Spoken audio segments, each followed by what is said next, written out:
이 작품은 소설가로서의 마지막 활동을 소설을 통해서 수행하고 있는 것처럼 보입니다. 이 질문은 박인성 선생님이 했기 때문에 말이 좀 어렵습니다. 그냥 쉽게 말하면 소설가로서의 마지막 작품을 여러 소설 쓰기를 통해서 마무리를 짓고 있는 것처럼 보인다는 얘기로 해석했습니다. 저는. 자, 그래서 이 작품의 우선 형식적 측면을 포함해서 전반적으로 이야기를 한번 해보도록 하겠습니다. 먼저 심진경 선생님. 저는 뭐 이게 형식이 있나? 형식이 없는 게 형식이잖아요. 좀 아니 이제 여기에 이게 저는 이제 그냥 오토픽션이라고 느꼈는데 이분이 한 번도 오토픽션을 안 쓴 분이잖아요. 그쵸. 응. 그러니까 뭐 에바 일루즈처럼 뭐 아예 평생을 자기는 나는 그냥 오토픽션만 쓸 거야라고 선언한 그런 작가도 아니고, 응? 그리고 요즘에 어떠한 그러한 뭐 그 소설을 통해서 일종의 이제 사회적 고발을 하려고 하는 그런 의도가 있는 것도 아니고, 뭐 아무튼 그렇잖아요. 응. 에바 일루주가 그런 얘기를 했어요? 아니 그런 얘기는 안 했지. 아니에르노? 아니에르노. 에바 에바 일루즈는 일루즈는 사회학자지. Sorry. 아니에르노가 이제 오토픽션만 쓰고 아무튼 근데 이분이 이거를 저기에 이제 줄리안 반스 이름도 그대로 나오거든요. 그 제가 보기에는 그 진과 스티븐만 가명이고 나머지는 다 자기 편집자 얘기, 죽은 편집자 얘기도 하고 막 그러잖아요. 그 자기 아내, 죽은 아내와 그 다음에 지금 이제 파트너인 뭐 레이첼까지. 근데 이제 어쨌든 이런 오토픽션을 왜 썼을까? 저는 솔직히 그냥 이거를 소설이라는 형식이 아니라 그냥 죽음을 맞이하는 이제 작가로서 그리고 자전적 에세이의 형식으로 쓰면 더 좋지 않았을까? 이게 왜 소설이지? 라는 생각이 솔직히 들었어요. 그러니까 아까 제가 처음에 말씀드린 것처럼 아마 스티븐과 지인의 얘기를 자기 너무 쓰고 싶었던 거야. 그 40년의 그 공백을 어떻게든 자기가 이제 이 소설가로서의 허구적 상상력을 동원해서 그걸 메우고 싶었겠죠. 그리고 결국엔 그 둘이 헤어지잖아요. 그러니까는 그것도 굉장히 어떻게 보면은 소설적 사건처럼 느껴졌겠지. 그래서 그 얘기를 쓰고 싶었는데 그게 여러 가지 질병 이슈와 노화 이슈와 이런 게 겹쳐지면서 아마 못 쓰지 않았을까. 이제 그랬다면 그냥 안 쓰시는 게 맞고 그리고 아니면은 이런 이제 자기의 소설 쓰기에 대해서 이야기를 한다든가 그런 방식으로 하는 게 좋지 않았을까? 그러니까 좀 뭐라 그럴까 전체적으로 아니 이제 문장 하나 뭐 이러한 그 뭐 여러 가지 또 이 사람이 엄청 많은 레퍼런스를 가져다가 쓰잖아요. 정말 딜레탕티즘.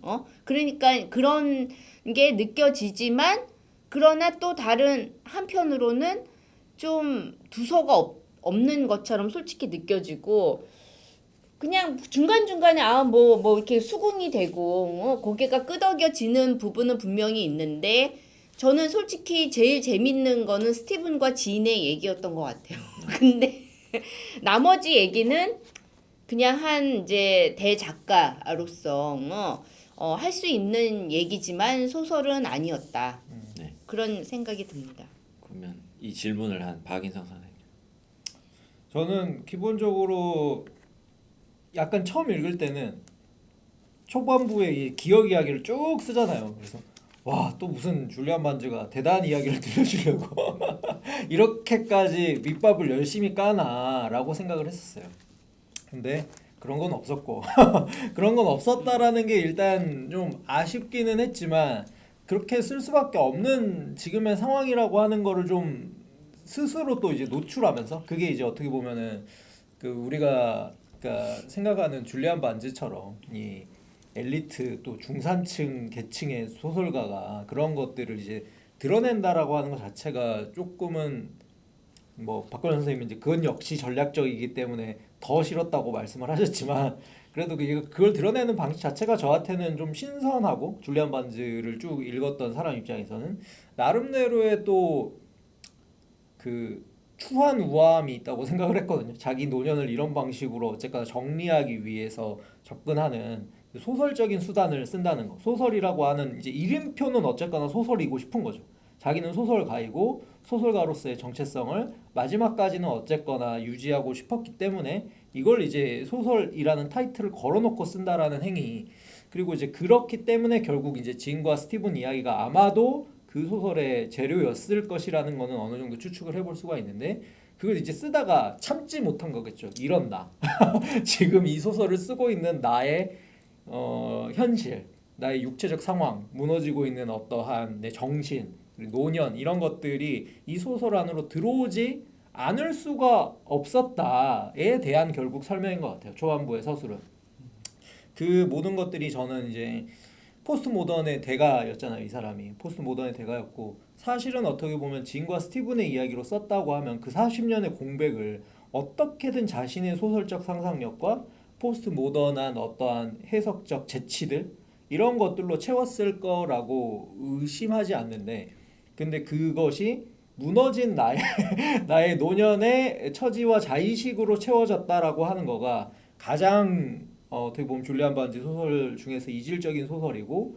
그게 지금의 이제 줄리안 반즈가 소설을 마무리할 수밖에 없는 자기 이유 그러니까 그거를 이제 설명한 작품이었다라고 생각을 하면 다소간의 무너진 형식 속에서도 존중은 찾아볼 수 있지 않을까. 존중이 있지 않을까. 너무 선회를 열심히 하려고 지금. 네, 박건 선생님. 형식적인 부분에서는 이제 어쨌든 독특한 형식이죠. 말씀하셨듯이 이제 중간에 나오는 그 스티븐과 진의 이야기, 저도 재밌게 읽었습니다. 그건 뭐 남의 사생활을 들여다본다는 건 언제나 즐거운 거죠. 근데 그 앞뒤에 붙어 있는 것들이 사실은 누가 봐도 사족인 이야기들이고 그 이야기들 중에서 이제 또 프루스트의 얘기가 또 길게 나옵니다.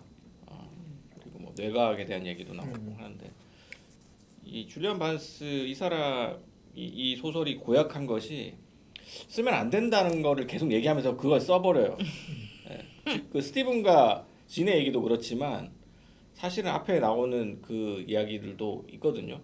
옥스포드와 캠브리지 배경으로 한 거는 쓰면 안 된다라는 원칙을 세워놓고 아니 근데 그 자기가 20년을 그거를 이제 지났으니까 어. 쓰는 거고 스티븐과 진도 죽고 나니까 쓰는 거고 어쨌든 자기가 뭔가 원칙을 세워놓고 그것이 만료가 되거나 이제 누구도 자기한테 항의할 수 없는 상황이 됐을 때 쓴다는 말이죠. 퇴비가 되는. 그렇죠. 옥스포드와 캠브리지를 배경으로 한 것은 그 인류 역사를 통틀어서 누구도 쓰면 안 되는 수준의 이야기라고 생각하고요. 저는 하버드도 마찬가지고 서울대도 마찬가지고 그리고 그 프루스트 얘기도 저는 작가들한테 영원히 금지시켜야 된다고 생각합니다. 너무 많이 봤어요. 제가 이렇게 너무 많이 봤을 정도면 얼마나 많이 썼다는 겁니까? 근데 이 사람이 이제 프루스트 앵무새 프루스트를 약간 까면서 썼잖아. 그러니까 프루스트 근데 그때 썼잖아. 소설화의 왜또 쓰느냐는 대가이기 거죠. 때문에. 플루벨의 앵무새 썼잖아요, 사실. 그럼 뭐 플로베르 앵무새. 죄송합니다.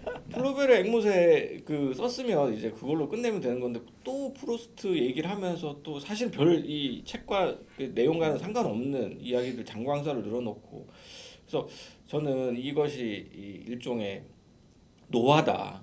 나이 먹으면은 쓸데없는 얘기 많이 하잖아요.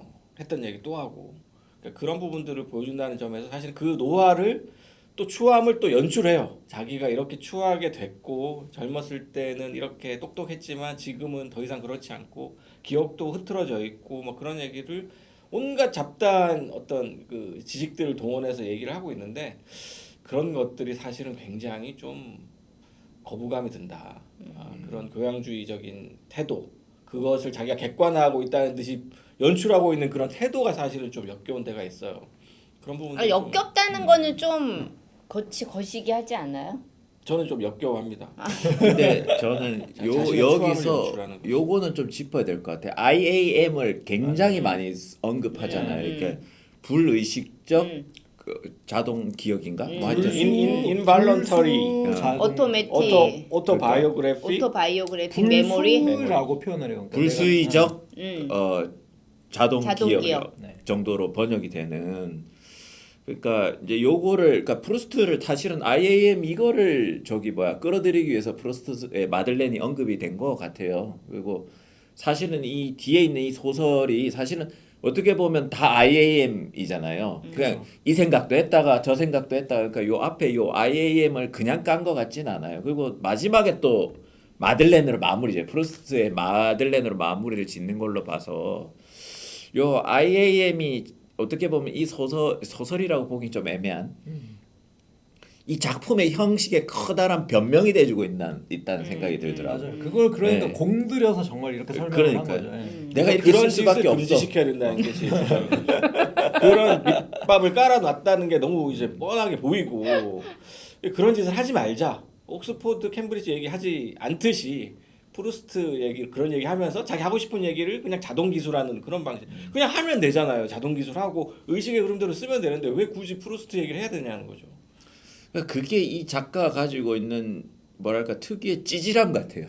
그러니까 이게 이제 뭐 저는 많이는 안 읽었지만 이 사람은 자기 자신도 좀 찌질하게 생각하는 것 같고 그 저는 뭐 예감은 틀리지 않다도 찌질한 한 남성의 얘기고 그 우리가 저번에 다뤘던 벨 에포크 시대의 그 주인공 이름 까먹었는데 빨간 코트를 입은 그 사람도 좀 그 사람이 이면을 막 비꼬잖아요. 그래서 그러니까 박헌 선생님이 연출됐다고 얘기를 하는데 그게 가장 크게 연출된 부분이 저는 그 부분 같아요. IAM. 나 지인과 스티븐 이야기도 이거 쓸 수밖에 없어. 왜냐하면 내가 의식해서 쓴 떠오르는 기억이 아니야. 라고 그리고 그거를 크게 하더라고요. I 예. 띄고 AM으로 하잖아 또. 그렇죠. 그게 나야. 그게 막 나야. 이러면서. 예. 그러니까 형식적으로 보면 재치가 있었다. 없진 않았다. 작가로서 재치가 있었다. 한 가지 이제 말씀 못 드린 거는 이제 중간에 그 하이브리드에 대한 얘기가 나와요. 그러니까 그 작품에 대해서 얘기를 하다가 이제 하이브리드에 대한 얘기가 잠깐 나오고 거기에 대해서 자기가 이제 어떤 이야기를 할 것처럼 하다가 그냥 넘어가 버리거든요. 이게 그 반스의 어떤 작품론 속에서 하이브리드가 어떤 의미인지 정확히 잘 모르겠는데 뭐 그 제가 하이브리드라고 하면 떠오르는 거는 이제 브루노 라투르가 얘기한 하이브리드밖에 없는데 설마 라투르의 하이브리드를 가지고 얘기를 한 건 아닐 것 같고 어쨌든 형식적인 측면에서 소설을 좀 하이브리드적으로 섞어서 쓰는 방식을 얘기하는 게 아닌가 하는 거를 조금 추측이 되더라고요. 그래서 그런 방식에 대해서 사람들이 좀 이런저런 비판이 있었겠죠. 그리고 거기에 대해서 자기는 하이브리드라는 형식에 대해서 확고한 어떤 생각을 갖고 있는 듯이 이제 여기 서술되고 있는데 그 하이브리드적인 형식이 여기서 이 떠난 것으로 돌아오지 않는다. 이 책에서 이제 좀 우리가 소설이 아닌 것 같다라고 얘기하는 그런 방식의 쓰기를 하이브리드라고 생각하는 것이 아닌가 하는 생각도 좀 들었습니다. 예, 그래서 어떤 면에서 형식 실험이라는 거 저는 충분히 가능하고 뭐 반스 정도 되는 작가면 충분히 이제 그런 것들 할 역량도 되는데 굳이 왜 앞에다 그런 밑밥을 꼭 깔아 넣어야 되냐는 거죠. 그런 거 없이도 충분히 할 수 있는 게 아닌가. 그러니까 그 정도로 과감한 양반은 아닌 그 거죠. 정도로 저는 오히려 약간 결국에는 마지막까지도 지독한 자의식이 작동한다. 그러니까 그거를 내려놓을 수 없는 사람인 거고 이 사람의 이 포스트모던한 이 사람이 포스트모던의 대가로 알려져 있긴 하지만 실제로 어쨌거나 소설들을 읽어보면 항상 그 서술의 주인공은 찌질한 중년 남성이란 말이에요. 찌질한 중년 남성. 그녀가 나를 만나기 전만 하더라도 그녀가 나를 만나기 전에 누굴 만났을까? 지금 그 남자를 다시 만나고 있지 않을까? 미쳐버리는 거잖아요. 상상력으로 자기 내가 완전히 채워져서 의처증 말기로 결국에는 의심 가는 남자를 죽이고 자기가 이제 자살을 하는 내용인데 그때 가장 인상적이었던 건 뭐냐면 자살을 하는 와중에도 자기 이야기를 계속하고 있는 이 남자의 자의식이었거든요. 그러니까 줄리안 반즈는 그런 형태의 지독한 찌질한 남성적 자의식을 버리지 못하는 자기 자신을 또 알고 있고 그것을 어쨌거나 이 소설에서조차 유지하고 있다라는 거는 대단히 명확해 보여요. 그러니까 나의 자의식이라고 하는 것이 무너지는 와중에서 그러니까 어떻게 보면 이 불수의 기억 때문에 계속해서 내가 통제할 수 없는 기억들이 불쑥불쑥 떠오르지만 그걸 결국에는 묶어내는 건 소설이라는 나의 자의식이다. 그러니까 이런 어떤 태도 저는 그런 게 싫다는 거죠. 그냥 중년 남성의 자의식이 싫다는 거죠. 저도 중년 남성이기도 근데 하고 이 그런 사람이 자의식이 있지만 소설에서 계속 또 중년 남자를 중년 이상의 뭐 노년 남성들 다 까고 뭐 중간 괄호 열면서 다 까잖아요. 그러니까 그런 자의식은 있지. 저는 중년 남성은 그런 방식으로 자기를 까는 것이 금지돼야 된다고 생각해요. 다른 사람이 까야지. 세대에 대한 것도 꼰대라고 자기를 자꾸 어필하는 꼰대들이 세상 보기 싫거든요. 그런 방식으로 쓸 것이 아니고 저는 또 한 가지 불편했던 것이 중간에 이제 잭러셀 테리어가 나와요. 걔가 한 마리 중요한 요소로 등장을 하거든요. 지미. 그 지미에 대해서 이제 뭐 농담을 하는 장면이 나오는데 그 농담에 대해서 이제 진이 막 이렇게 화를 내기도 하고 그 농담이 뭐냐면 이제 그 개에 대해서 개는 자기가 계란을 자기가 모른다라고 얘기를 하잖아요. 그런 게 전형적인 인간의 자의식이거든요. 인간이 다른 존재, 비인간 존재를 바라보는 자의식. 아니 마트로가 나중에는 비판했던 그 나도 하이브리드적이지 내가 않은 자의식. 인간인 줄 모른다 이런 얘기를 또 하잖아요. 근데 진짜 진정한 그런 자의식에 대한 성찰은 없죠. 그래서 이 사람은 성장하지 않아요. 그 중년 남자의 자의식이 끝까지 계속 유지가 돼버리거든요. 그런 부분들이 좀 역겹다. 이런 것들을 이제 나는 역겹다지만 중년 세번 얘기한 남성으로서 거. 보기가 힘들다 이제. 내 자신을 보는 것 같고 내가 그 가지고 있었던 나의 추한 모습들을 보는 것 같아서 계속해서 좀 불편한 느낌이 든다는 거죠. 제 생각에 이 반응이 어쩌면 줄리안 반즈의 전략에 넘어간 거 아닐까. 그렇죠. 그걸 알기 때문에 제가 역겨운 더 거죠. 짜증나. 더 짜증나는 왜냐면 이게 IM이니까. 이게 IM이니까. 네. 이게 나야 어쩔게요. 그걸 다 알고 쓰고 있다는 게 짜증나는 점이죠. 그러니까 어느 쪽이 더 그러면 더 짜증날까 한번 생각을 해보세요. 그 이를테면은 마지막만큼은 장중한 거야. 마지막만큼은 자의식을 다 버리고 이제 그 자신의 찌질함을 정말 어떻게 보면 떠나보내면서 장중한 마무리를 했을 때 더 짜증났을까요? 아니면 끝까지 자기 고집으로 간 게 더 짜증날까요? 잘 모르겠는데 그걸 써봐야겠죠. 뭐 썼을 때 이제 어떤 게 더 뭐 좋을지 잘 모르겠는데 어쨌든 줄리안 반스식의 방식이 저는 어떤 면에서는 되게 좀 그 전형적이라고 느껴지기도 하고 나를 자꾸 거울에다가 나의 추한 모습을 보여주는 느낌도 들기도 하고 그래서 어떤 면에서 동족 혐오적인 그런 맞아요, 느낌도 맞아요. 주거든요. 맞아요. 그래서 그런 부분들이 조금 저한테 개인적으로는 좀 역겨웠다. 다른 분들이 역겹다는 뭐 생각 안 할 수도 있고 저는 이거 순전히 주관적인 느낌이기 때문에. 근데 실제로 줄리안 반즈의 소설들이 그런 형태의 이제 근대 문학의 주된 어떻게 보면 창작자이자 향유자로서 그런 엘리트 서구 지성인 남성을 굉장히 이제 상정하고 그것이 나이면서 내가 그런 방식으로 행동하는 것이 내가 얼마나 싫은가를 항상 과장되게 쓴 작가잖아요. 플로베르의 앵무새도 아내가 나를 떠났어. 나를 떠났는데 아내가 나를 사랑했는지 어쨌는지를 확인하고 싶으니까 플로베르의 앵무새가 두 마리가 있는데 순박한 마음을 쓸 때 펠리시테라는 앵무새를 보고 썼다. 근데 플로베르 박물관에도 한 마리가 박제돼 있고 플로베르 생가에도 한 마리가 박제. 어느 게 진짜일까? 이 상상력으로 출발해가지고 이거를 계속 이 공백을 채워가는 소설 형태거든요. 그러니까 어떻게 보면 여기서 진과 스티븐이 20대 때 대학에서 만나서 열렬히 사랑했지만 헤어질 수밖에 없었고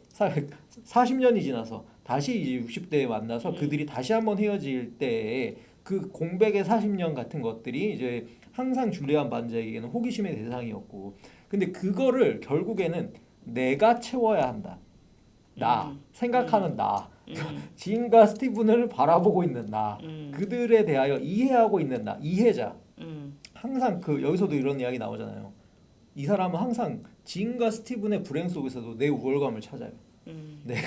내가 그들을 어떻게 연결해주고 싶었는데 안 됐지만 둘 다 날 떠났어? 너네가 잘못다. 너네가 지금 그런 거야. 나는 괜찮아. 막 이런 식의 이런 어떤 찌질한 서술의 막 이것까지가 저는 그냥 줄리안 반즈스럽다. 끝까지 이 사람은 자기스럽게 소설을 썼구나. 그러니까 철학적으로 보더라도 기억을 가지고 인간의 정체성을 규정하는 것이 굉장히 고전적인 정의법이거든요. 여기서도 이제 뭐 불수의 기억 나오고 인발런터리 뭐 오토바이오그래피컬 메모리 같은 긴 단어를 통해서 표현하지만 수의 기억이든 불수의 기억이든 기억을 통해서 인간의 정체성이 결정된다. 그것이 나 자신이다라고 계속해서 반복해서 나오는데 이제 그런 방식의 정의는 되게 오래된 방식인 거죠. 인간의 정체성을 정의하는. 인간의 정체성이라는 것은 그런 범주화된 기억을 통해서 정의되는 것이 아니라 최근에 뇌과학적인 연구들을 보더라도 굉장히 복잡하고 스펙트럼화되어 있거든요. 그래서 경계가 없어요. 기억을 통해서도 정의될 수가 없는 거죠. 정체성이라는 것이. 근데 그리고 이제 뭐 라투르 같은 이제 비인간 행위자까지 가게 되면 사물과 결합되어 있고 그 짐이랑 막 결합되어 있는 관계로서 관계를 통해서 정체성이 이제 형성이 되는 건데 그런 방식으로 어떤 되기라는 방식, 되기라는 발상 이런 방식으로 넘어가지 못하고 끊임없이 자기 자신, 자의식, 중이병적인 그런 생각 그런 것에 끝까지 아니 갇혀 있는 거죠. 80이라고요. 80. 그러니까 80 최근에 그런 바뀔 때도 되지 않았을까 하는 생각이 드는 거죠. 우선은 제 생각에는 이 형식에 대한 이야기는 여기서 마무리를 짓죠. 아, 왜? 이야기가 자꾸만 이 소설 밖으로 나가고 있어서. 그러니까 형식이라는 것도 사실은 그런 네. 내용과도 관련이 있으니까. 왜냐면 근데 이제 네. 소설 아니, 밖으로 근데 나갈 이제 수밖에 없어. 사실은 이 사람이기 안에 스티븐과 지인의 이야기와 그다음에 그거를 감싸고 있는 그걸 뭐 굳이 액자 구조라는 식으로 표현하고 싶진 않지만 그러한 그 줄리안 반스의 그 이야기가 서로 어떤 면에서는 서로 상응하고 조응하는 면이 있죠. 그렇죠? 그래서 떠난 것은 돌아오지 않는다라고 하는 그 제목은 죽음에 관한 제목이기도 하지만 그것은 뭐 사랑이라든지 뭐 행복이라든지 여기서 그 지인이 그런 얘기를 하잖아요. 스티븐이 얘기했나?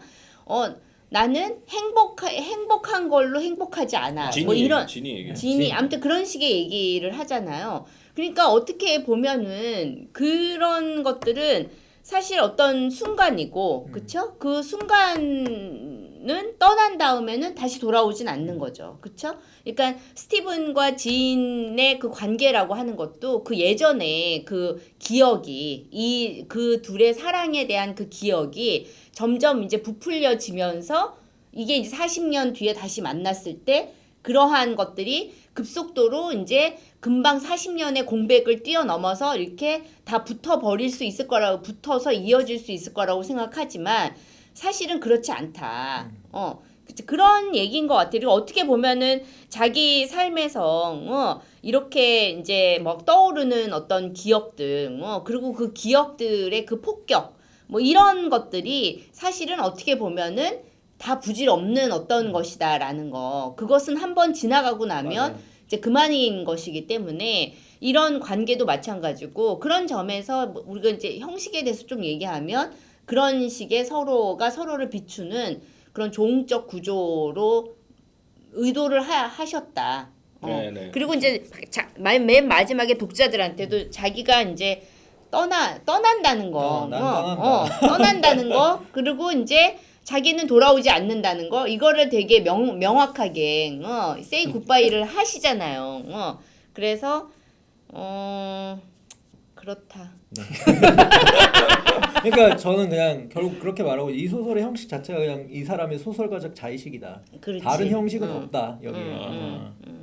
그러니까 그 앞뒤에 있는 것들이 왜 들어가 있는 것인지까지는 이제 이해가 되는데 그것이 자주 잘 이렇게 유기적으로 결합이 되어 있느냐 그거는 잘 모르겠어요. 그렇죠. 전통적인 이제 우리가 생각하는 소설 형식하고는 완전히 다른 거죠 이거는. 네. 근데 어쨌든 저는 충분히 이런 것들도 저는 소설이라고 생각하거든요. 이게 소설인지 아닌지 논란이 있을 수 있고 하지만 뭐 오토 픽션도 픽션이고 저는 뭐 실제로 있는 이야기들을 갖다 썼든 뭐 이렇게 뭐 자기가 만들었든 간에 이런 다양한 형식을 실험할 수 있는 것이 또 소설에 가지고 있는 품이고 그것이 장점이라고 생각하는 입장인데 그래서 앞뒤에 뭔가 다른 이야기를 넣고 중간에 이제 소설적인 전형적인 소설적인 이야기를 쓴 거 자체는 괜찮다. 다만 그 형식들이 뭔가 그 납득이 됐을 때 그 형식이라는 것이 좀 완성도 있게 느껴지는데 거기까지 이르렀는가 하는 의문은 좀 있어요. 이 소설. 근데 이거는 이제 내용 문제인데 좀 이런 일단 건 내용은 다음에 또 얘기를 해야 되니까 내가 볼 때 계속 핑퐁하고 있어요. 그러니까 한 번은 끊읍시다 이야기를. 내용은 어차피 지금 이제 노년 문학에 대한 이야기를 해야 되니까 다음에 알겠습니다. 한 번 끊고 또 이 소설의 내용 자체에 집중해서 한 번 더 이야기해 보도록 하겠습니다.